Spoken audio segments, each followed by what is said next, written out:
And now, in my ongoing quest to nitpick, deconstruct, overanalyze, and compare, I present to you the Mighty Morphin Power Rangers. Stylized martial arts, choreographed fighting poses, giant robots, ostensibly outrageous insurance premiums, teenagers with actually very little attitude at all. And now I present Kyouryuu Sentai Zyuranger. Stylized martial arts, choreographed fighting poses, giant robots, ostensibly outrageous insurance premiums, ancient warriors who almost never seem to change their clothes. So to everyone, all three of you, who never realized this, Mighty Morphin Power Rangers, and all the subsequent Power Rangers series, was made by combining Japanese Super Sentai footage with original American footage. This was never a shock to me. Despite being 7 years old in 1993 and not having access to now ubiquitous resource tools like the internet, I can't recall any of my friends who didn't know that the Yellow Ranger was a boy in Japan. It must have been the universe playing some cosmic joke on us, for while we knew that, I doubt any of us knew that he was actually named Boy. I don't know, maybe my friends and I were just unnaturally obsessed with this phenomenon. Maybe I was a bit unnatural for jumping with glee when my mom would bring home photocopies of Wall Street Journal articles about Power Rangers for me to read. At any rate, when I was a kid, I was huge into Power Rangers. And about a year ago, I decided to take the next step by finally tracking down and watching every single episode of the source material. And now that I've finally finished all 50 episodes, I've realized two things. One, that I actually think Zyurangers much better. And two, I'm now enough of an expert to learn everybody a few things. At least I think so. So what was changed in this adaptation? What did Power Rangers lose? What did Power Rangers gain? What did Saban not want you to see? What did you end up seeing anyway? And above all, why? Well, the why is mostly speculation on my part, but I think a lot of it makes sense. So, sit back and watch how Kyouryuu Sentai Zyuranger became Season 1 of Mighty Morphin Power Rangers. Alright, let's start with the basics. The very basics. Both series are fairly simplistic children's fare and follow a pretty standard formula. 5 youths face some conflict or helping out a child with their conflict. An evil witch creates a monster to capitalize on that. The youths transform into spandex-clad, helmet-wearing super warriors and fight. The witch uses magic to make the monster grow. The youths call upon giant combinable mechs. They fight, either in mountains or in collapsible building land. The monster is defeated, conflict resolved. Obviously, Saban's desire was to capitalize on the action scenes while Americanizing the concept. Of course, it was very fortunate that the heroes were often wearing face-concealing masks, replaced the footage of the original actors with American actors, effortlessly redubbed the lines of them in costume, replaced the soundtrack with unceasing synthesized rock guitars, and voila! New but similar show.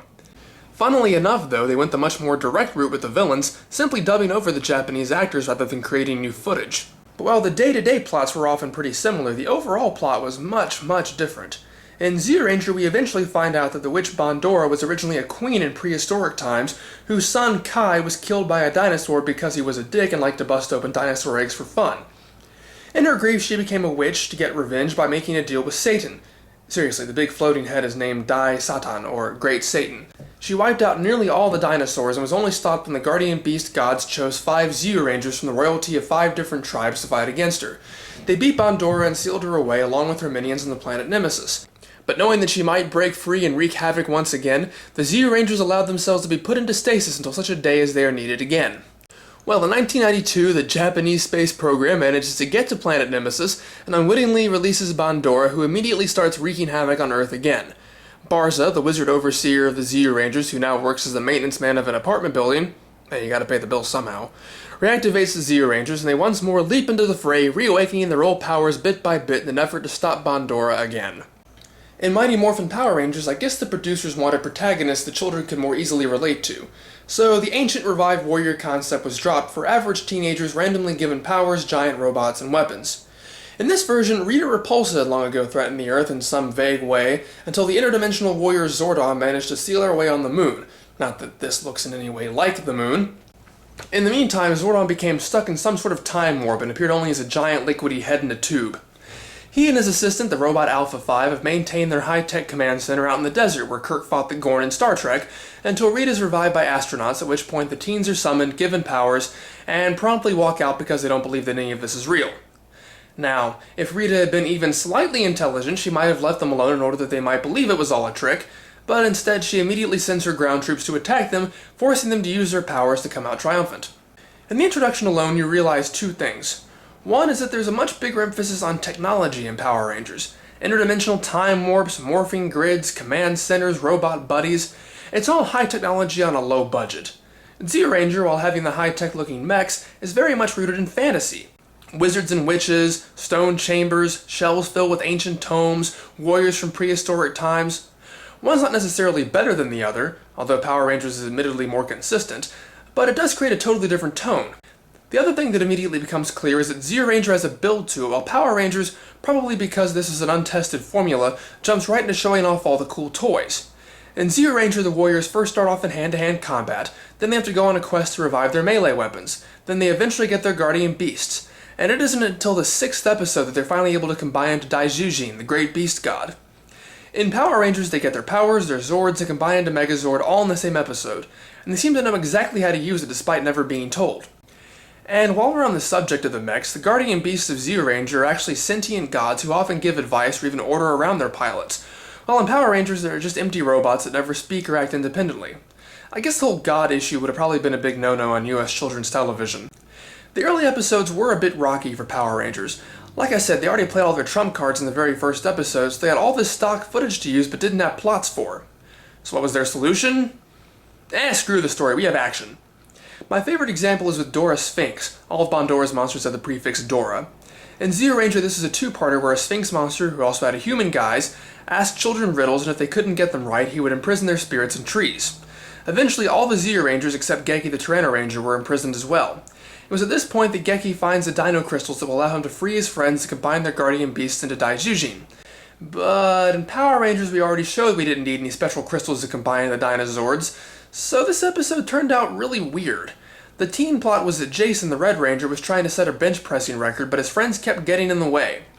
Oddly enough, Rita interpreted this as proof that Jason wouldn't be able to get by without help from his friends, which is funny because I would have assumed the exact opposite.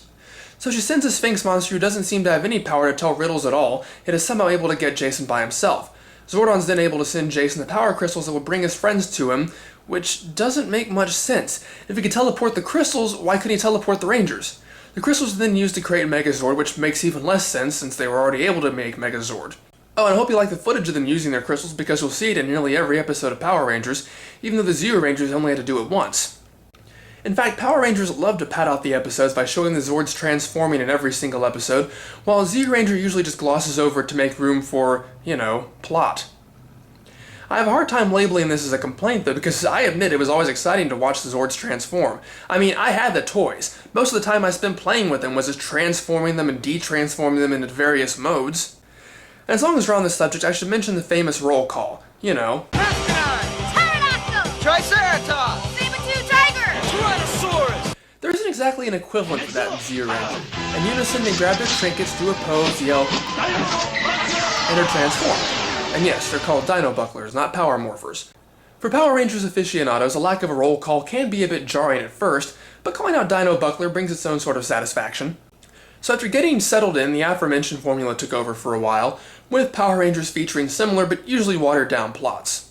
Sometimes it was simply inevitable given the stock footage they were able to use. For example, if there was a monster that the Zyurangers encountered in their regular identities first, and then transformed to continue fighting, how do you handle that in Power Rangers when you can't use the setup footage but only the second half? And how do you work around the fact that Power Rangers couldn't shoot in any of the locations, namely Japan, that the source footage was shot at? Well, Saban came up with a pretty ingenious idea, actually. They gave their Rangers the ability to teleport. They would become color-coded, crackling auras of light and just move to wherever they needed to be as long as they had the communication devices that Billy, the Blue Ranger and Team Genius, created. But that's right, the Zyurangers did not have the ability to teleport. They either had to set out on foot to confront the monster, or use their road soarer motorcycles, both in civilian and transformed identities. But teleporting was a stroke of genius. It allowed the Rangers to watch the carnage from the command center, morph, and instantly be dropped right into the middle of the Sentai footage without there being too many questions. Of course, there was still something of a disconnect, but on occasion they were able to get the Monster of the Week's costume and shoot some original footage with it to help better blend the footage and stories together more successfully. So while the Zyurangers wandered around in their warrior garb befriending random children, the Power Rangers fell into their routine, all the while color-coding their outfits to match their Ranger identities. They went to Angel Grove High School, and Jason taught his karate classes, Zach sparred with Jason and chased girls and danced a lot. Billy awkwardly learned to fight, although he seemed just as competent as the others in the stock footage. Kimberly did her gymnastics, and Trini was the jack of all trades, fighting like Jason and Zack, helping Billy's inventions, and being a girl like Kimberly. And when they weren't doing that, they were doing service projects like karate tournaments for charity, planting trees, studying, and otherwise doing everything in their power to combat the overprotective parents who complained that the show was overly violent and a bad influence on children. Meanwhile, they humiliated the school bullies Bulk and Skull, who would end up having more staying power on the show than any of the Rangers themselves. So, Monster of the Day, new footage, stock footage, rinse, lather, repeat.